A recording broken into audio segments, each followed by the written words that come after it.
reka ngusuze cyane nkwifurize gukomeza kumera neza aho uri hose kandi mwikaze kuri mu Rwanda TV ngende muri Ngoma Franka nkuko bisanzwe. Uyu munsi ngiye kukubwira inyubako eshatu zihenze cyane mu Rwanda kurusha izindi zose. Ese kuri wowe inzu cyangwa se inyubako ihenze uzi ni iyihe? Byashoboka ko wenda izo ngiye kukubwira waba uzizi cyangwa se utazizi. Twagiye tudatinze ku mwanya wa mbere, inyubako navuga ngo iri ku mwanya wa gatatu. Ubwo turava kuri gatatu tujya kuri rimwe. Inyubako ya gatatu ihenze mu Rwanda ni Kigali BK Arena. Kigali BK Arena ni inyubako yubatswe mu mwaka wa 2019. Ni inyubako iberamo ibikorwa bitandukanye cyane cyane imyidagaduro, amakonseri, imikino itandukanye n'ibindi bikorwa nabasha kurondora. Ni inzu navuga ngo ikunze kurangwamo kenshi n'ibikorwa by'abajeni. Inyubako rero ikaba ifite ubushobozi bwo kwakira abantu nibura ibihumbi 10. Urumva ko ari inzu nini cyane. Ni inzu ifite ubwiza imbere n'inyuma. Ikaba iri mu karere ka Gasabo iruhande rwa stade Amahoro. Niko navuga, ariko sindishobora ko waba utazi ahantu iri. Mbere yari Kigali Arena, ariko ubu ngubu yabaye Kigali BK Arena bitewe na partnership n'ibindi bigo bitandukanye.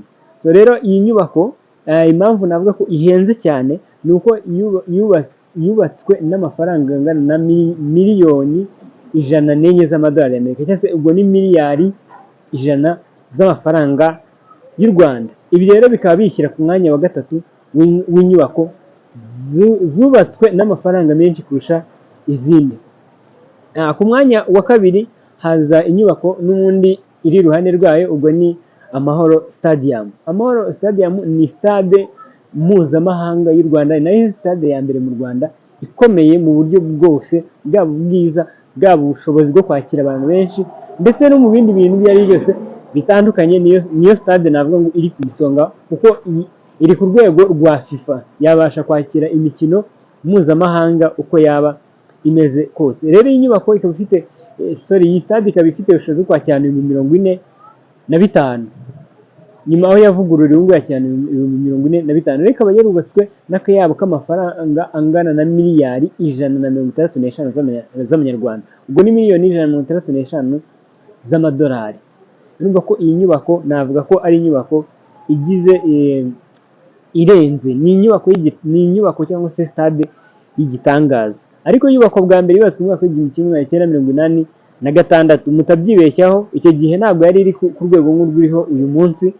Ku bashaka kumenya byinshi kuri stade Amahoro, nagiye nkora ibindi biganiro byinshi, mwabanza mugasubira inyuma mwabibona byinshi. So rero stade Amahoro niyo nyubako navuga ngo iri ku mwanya wa kabiri mu nyubako zihenze cyane mu Rwanda. Bakibaza ngo ku mwanya wa mbere hari iyihe nyubako? Ku mwanya wa mbere hari inyubako izwi nka KCC cyangwa se Kigali Convention Center. Kigali Convention Center ni inzu y'ubwiza budasanzwe. Iyo iza kuba ari nk'umukobwa yari kuba ari umukobwa mwiza utagira uko asa, ariko ni inzu uwinyuzeho wese arabibona ko ari inzu nziza igomba no kuba koko inahenze. Ni inzu ino mu nzu navuga ino mu nzu za mbere zihenze muri Afurika yose. Ntugire ngo no mu Rwanda gusa, no ku rwego rw'isi ugiye mu nzu nziza wayibona.